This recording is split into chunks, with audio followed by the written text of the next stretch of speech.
కల్తీ జరిగిందంటే వెరీ సింపుల్గా ఏం చేయాలి, అడల్ట్రేషన్ జరిగింది, మేము కూర్చోబెట్టి దీన్ని కరెక్ట్ చేసుకుని మీరు కరెక్ట్ చేయండి, మేము మీకు మద్దతు ఇస్తాం, ఇంతే చెప్పాలి అధ్యక్ష.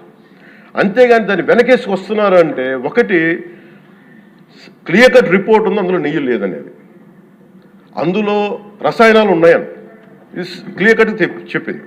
ఈ రసాయనాల్లో ఏమున్నాయి అనేది అది పెరుమాళకి ఎరుగదు,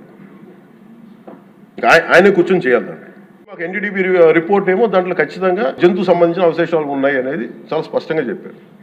అది ప్రాపర్ ఆథరైజ్డ్ బోర్డు. ఇప్పుడు వీళ్ళేమో కూర్చొని అది కూడా మాట్లాడలేదు. Very clear cut as on today special మన సిబిఐ ఇచ్చిన ఛార్జ్ షీట్ ప్రకారం ఆ నెయ్యి కాదు, ఇది పామాయిల్తో పాటు రసాయనాలు కలిపింది. దీన్ని కూర్చోబెట్టి వాళ్ళు ఇంత మాట్లాడుతున్నారంటే ఇది ఖచ్చితంగా ప్రజల మధ్యకి వెళ్ళాలి. దీని నుంచి లబ్ధి పొందేది ఏం లేదు ఇక్కడ. కానీ ఇది ఏంటంటే ఇది ధర్మానికి సంబంధించిన విషయం అధ్యక్ష.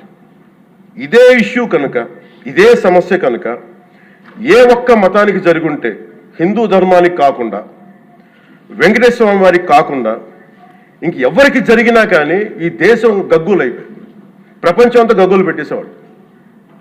సమస్య ఏముందంటే ఇది మన ప్రతి ఒక్క హిందూ కూడా ఆలోచించాల్సిందే.